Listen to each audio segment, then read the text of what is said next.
The Glories of Chapter 6 of the Bhagavad Gita from the Padma Purana. Lord Vishnu said, "Now I will tell you the glories of the 6th chapter of the Srimad Bhagavad Gita. Whoever hears this description will be liberated from the material world." On the bank of the Godavari river, there is a beautiful town of the name Pratishthanapur, where I am famous by the name of Pipalesh. In that town, there was a king of the name Janashruti, whom the people loved very much and whose qualities were unlimited. He performed daily fire sacrifices, which were so opulent and large that the smoke from them reached the heavenly pleasure garden known as Nandavan and made the leaves of the Kalpavriksha trees black. Those trees appeared as if they were offering their respects to King Janashruti. Due to the pious activities of that great king, demigods always resided in Pratishthanapur. When Janashruti would give charity, he would distribute just as the clouds distribute the rain. Due to Janashruti's pure religious activities, rain always came at the right time, and the fields were always full of crops, which were not disturbed by the 6 types of rodents. He was always digging wells and lakes for the welfare of the citizens. The demigods, being very pleased with Janashruti, went to his palace in the form of swans to bless him. They were flying to the sky, one behind the other, talking together. Bhadrashava, along with 2 or 3 other swans, flew ahead of the rest. At that time, the other swans addressed Bhadrashava, "Oh brother, why are you flying ahead? Do you not see in front of you the great king Janashruti, who is so powerful that he can burn up his enemies by his desire?" When Bhadrashava heard the words of the other swans, he started to laugh and said, "Oh brothers, is this king Janashruti as powerful as the great sage Raivaka?" When the king heard the words of the swans, he immediately came down from the roof of his high palace and happily sat on his throne. At that time, he called his chariot driver and instructed him to go and find the great sage Raivaka. When the chariot driver of the name Maha heard the king's instructions, he became very happy and left immediately to search out Raivaka. First, he traveled to Kashipuri, where Lord Vishwanath resides, for the welfare of all beings. Next, he went to Gaya, where the lotus-eyed Lord Gadadhar, who is capable of freeing all beings from the bondage of birth and death, stays. After having traveled to many holy places, he came to Mathura, which is capable of destroying all sins.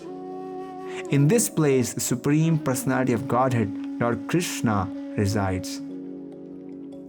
All of the great sages, demigods, also the Vedas and other Shastras, in their personal forms, perform austerities and render service to Lord Krishna.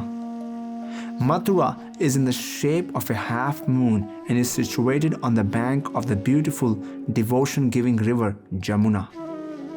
In that area is a beautiful Govardhan hill, which adds to the splendor and glory of Mathura Mandala like a large jewel in a crown. It is surrounded by pure trees and creepers. There are 12 wonderful forests surrounding Mathura in which Lord Krishna enjoys his wonderful pastimes. After leaving Mathura, Maha traveled to the west and then to the north. One day he came to a town known as Kashmir, in which he saw a very large and shining white palace. At that place, all of the people, even the foolish men, looked as beautiful demigods due to the fact that many sacrificial fires were burning continuously. It looked as if a row of clouds always hung over the town. The deity of Lord Shiva, known as Mani Keshwara, resided in that town.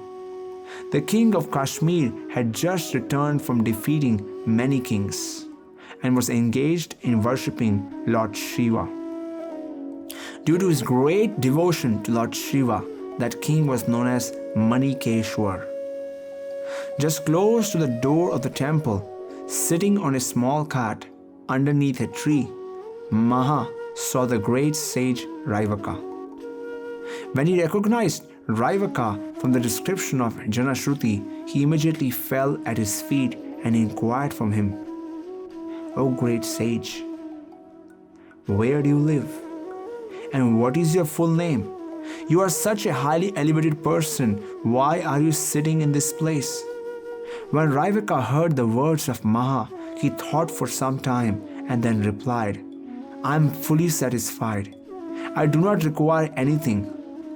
When Maha heard this reply, in his heart he could understand everything.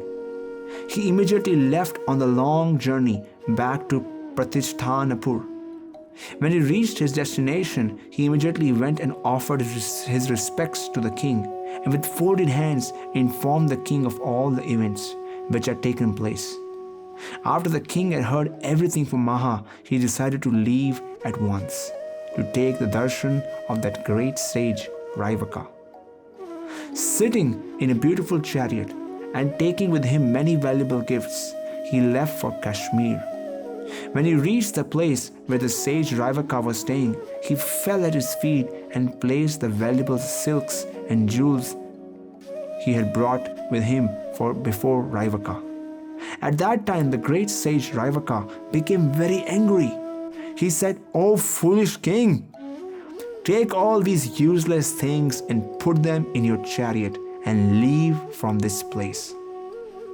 The king immediately, with great devotion, fell at the feet of Raivaka and begged his forgiveness, asking him to be merciful upon him. He inquired from Raivaka, "O sage, how have you attained such a high state of renunciation and devotion to the Lord?" Becoming pleased with the king's submissive attitude, Raivaka replied, "Daily I recite the 6th chapter of Srimad Bhagavad Gita."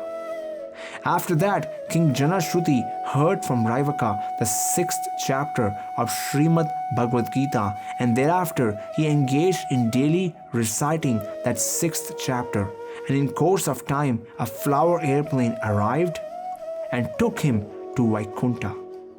Meanwhile, that great sage who was reciting the 6th chapter of Srimad Bhagavad Gita daily went to Vaikuntha, where he engaged in the service of the lotus feet of the Supreme Lord Vishnu. Anyone who recites this 6th chapter of Srimad Bhagavad Gita will very soon attain service to the lotus feet of Lord Vishnu. Of this there is no doubt. Thus ends the glories of chapter 6 of the Bhagavad Gita from the Padma Purana.